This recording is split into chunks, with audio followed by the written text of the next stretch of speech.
There are some people that say that Christians are not consumers. What do you think? Here is the definition of a consumer. A person or thing that consumes. A person or organization that uses a commodity or service. And here are some synonyms for consumer.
The truth is, we are consumers in whatever consumes us. And the question is, what consumes you? There are things that take up our time every day. A job, responsibilities at home, responsibilities with our family, sleeping, eating. But the fact is, we are consumers. And as consumers, we choose what person, place, or thing to be consumed with. And we make the time to give ourselves to those things. They bring us pleasure, security, satisfaction, identity, and even purpose. However, when consuming these things, we must be careful because they can soon overwhelm us, for better or for worse. Here's another definition of consume I found online. To consume a cake is to eat it, the idea being that you ate the whole thing. To say a fire consumed a building is to say that the entire building was destroyed. Consume means to devour, to take in, to use up. The United States is often referred to as a consumer society because our economy is based on things being consumed. Whether it's gas, clothes, burgers, music, or anything we use up as we purchase it, it's something that we consume. We are consumers. Now here's a humorous look at Christian consumerism.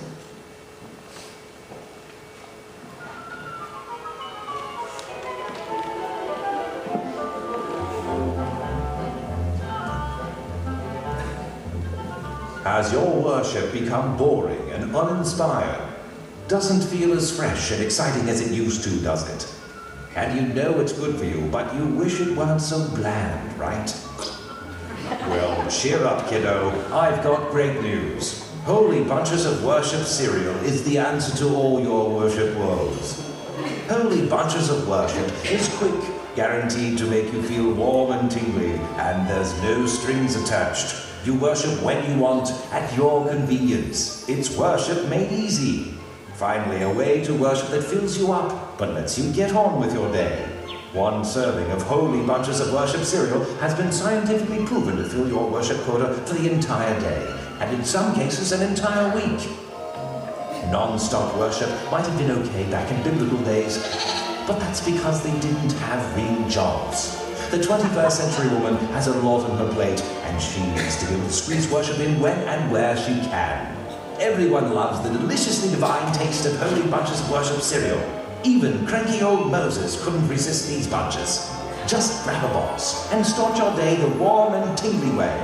Holy bunches of worship cereal, because it is all about you.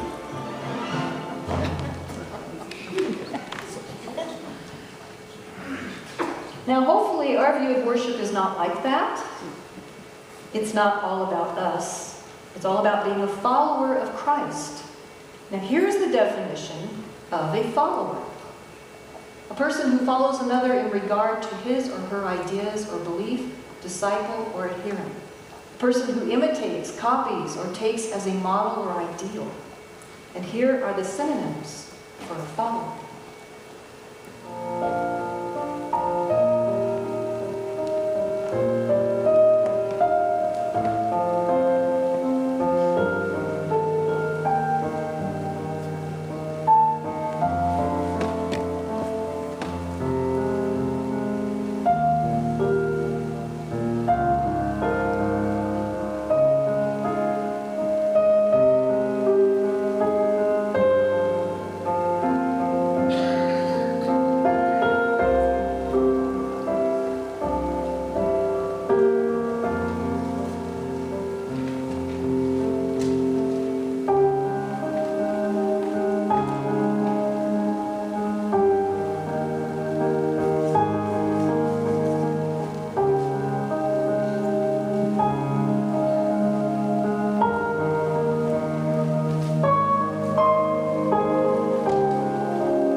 A follower is to be consumed by the things of God. And if we are, our life will constantly face challenges of what this world thinks we should be consumed with. There's going to come a time in your faith journey when it's going to be hard, because you're a consumer. And following Christ is going to cost you something. And you'll know exactly when that moment comes. Some of you are in that moment right now. You're in the middle of making a tough decision. There are several times in the life of a Christian when you have to make tough decisions. And when you get to that point, it will determine this about you: what consumes your life. It is said that what consumes your thoughts consumes your mind, and what consumes your mind consumes your life. When a follower tries to hold on to both worlds, when a follower is still consumed in the worldly things, when a follower views his or her Christianity through the worldly people, places, or things that consume them, they miss what God is doing. Because what consumes your thoughts consumes your mind. So if it's not God, your thoughts are not of God. And what consumes your mind consumes your life. So if God is not in your mind, you're not consumed by God. And we can find ourselves standing in the way of what God is doing around us. There's an example of this in Mark chapter 8. Jesus had just healed a blind man, and now he and the disciples were on their way to another village. And as they made their way, Jesus asked them some questions. Jesus and his disciples went on to the villages around Caesarea Philippi. On the way, he asked them, "Who do people say I am?" They replied, "Some say John the Baptist, others say Elijah, and still others one of the prophets." "But what about you?" he asked. "Who do you say I am?" Peter answered, "You are the Messiah." Messiah, the Greek word meaning Christ, the anointed one. You're the one I heard about since I was a child. And after Peter said this, Jesus warned them not to tell anyone about him. Now just imagine if you're Peter or one of the disciples. Jesus had just admitted of being the Messiah. Wow. And yet, Jesus tells you to tell no one. You know, like when you have that feeling, that strong spiritual connection going on with God, and everything's going great. And then there's that little pin that comes out of nowhere and pops your bubble. And as the disciples are still grasping this incredible news of what Jesus had just revealed to them, Jesus begins to explain to them some negative things that must happen. Verse 31. The Son of Man must suffer many terrible things and be rejected by the elders, the chief priests, and the teachers of the law, and that he must be killed and after 3 days rise again. Suffer, rejected, killed? What is this? He said this simply and clearly, so they couldn't miss it. But Peter grabbed him in protest. Peter takes Jesus aside and tries to get him to stop talking in this negative way. The others don't like to hear you talk like this, Jesus. Everything's going great. You've made our lives good. You've given us hope, and people are glad to see us.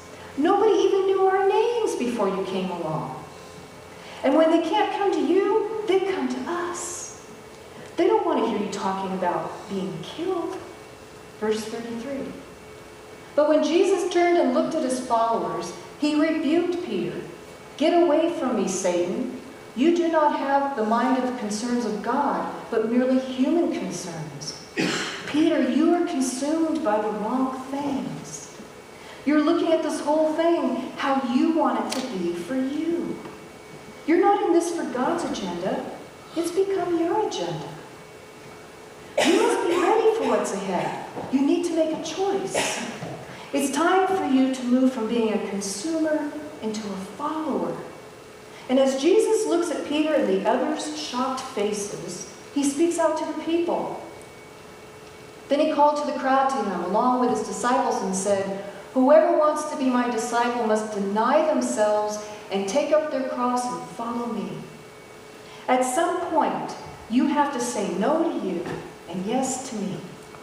Now that may sound a bit extreme for some of us now, but that's nothing compared to the next sentence.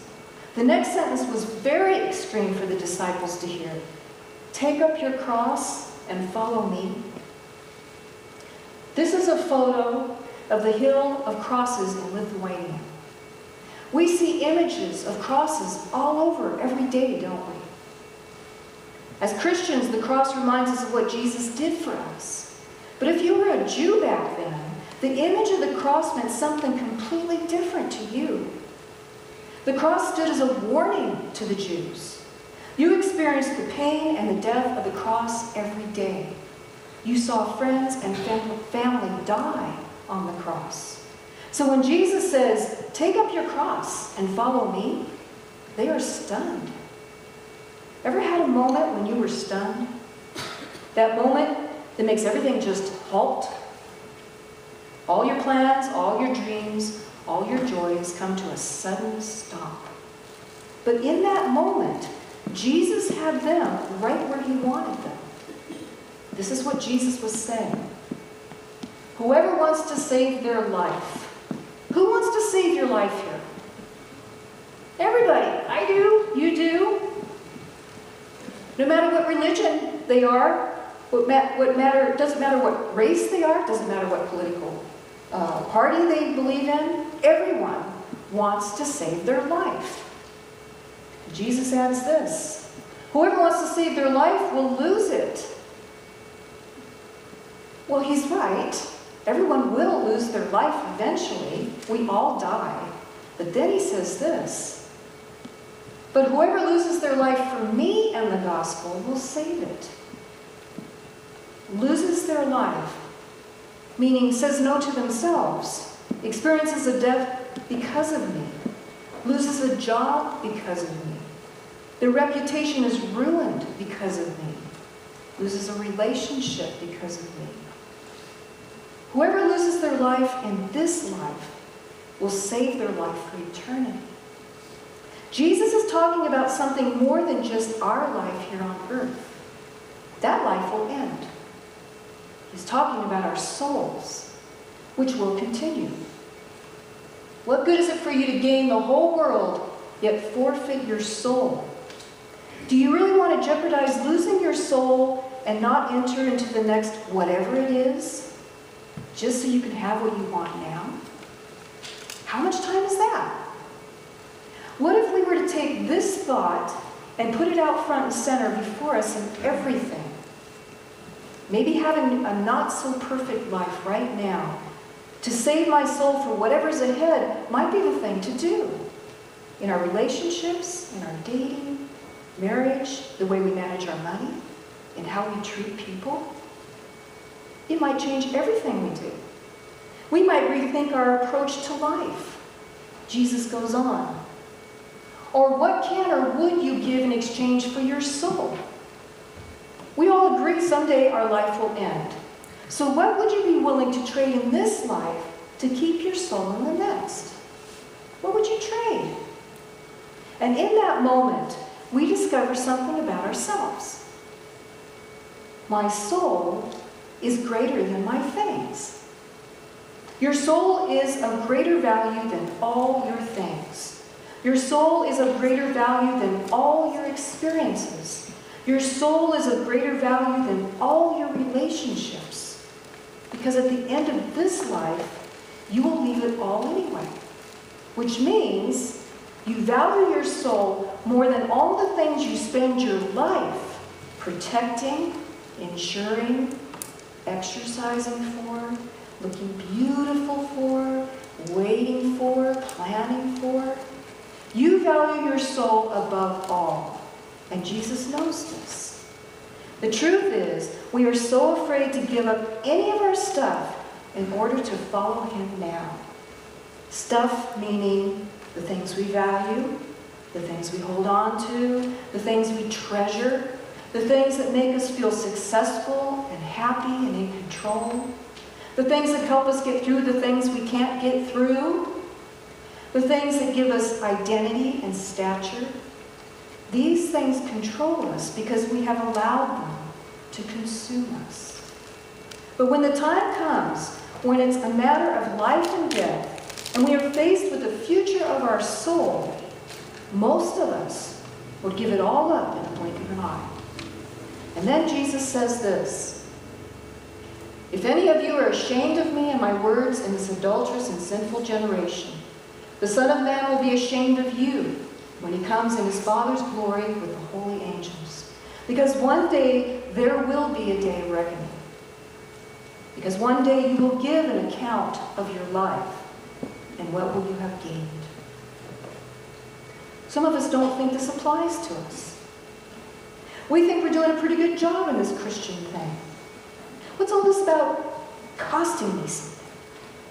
I'm a good person, just like Peter thought. Peter, when he took Jesus aside and told him, "Look, I know these guys won't give you 100%, but I'll die for you. I'll never be ashamed of you." But Jesus tells him, "Peter, don't overestimate your commitment to me." And sure enough, later on, Peter denies knowing Jesus 3 times. And Peter's devastated. But Jesus forgives Peter. Jesus forgives Peter and puts him over the church. And on that day, Peter is consumed by Jesus. He spends his life following Jesus until he's crucified because he was not ashamed of his Savior. Salvation is free. It costs you nothing. Following Christ will cost you something.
I don't know what it'll be for you, but the day will come when you must decide.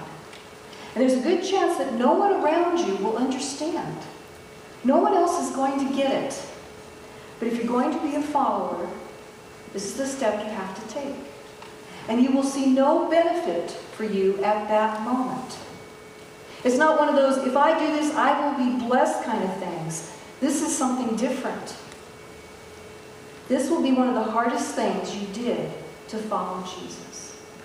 But if you step into it, and if you say no to you and yes to Jesus, you will know that you know you're not fitting Jesus into your life anymore.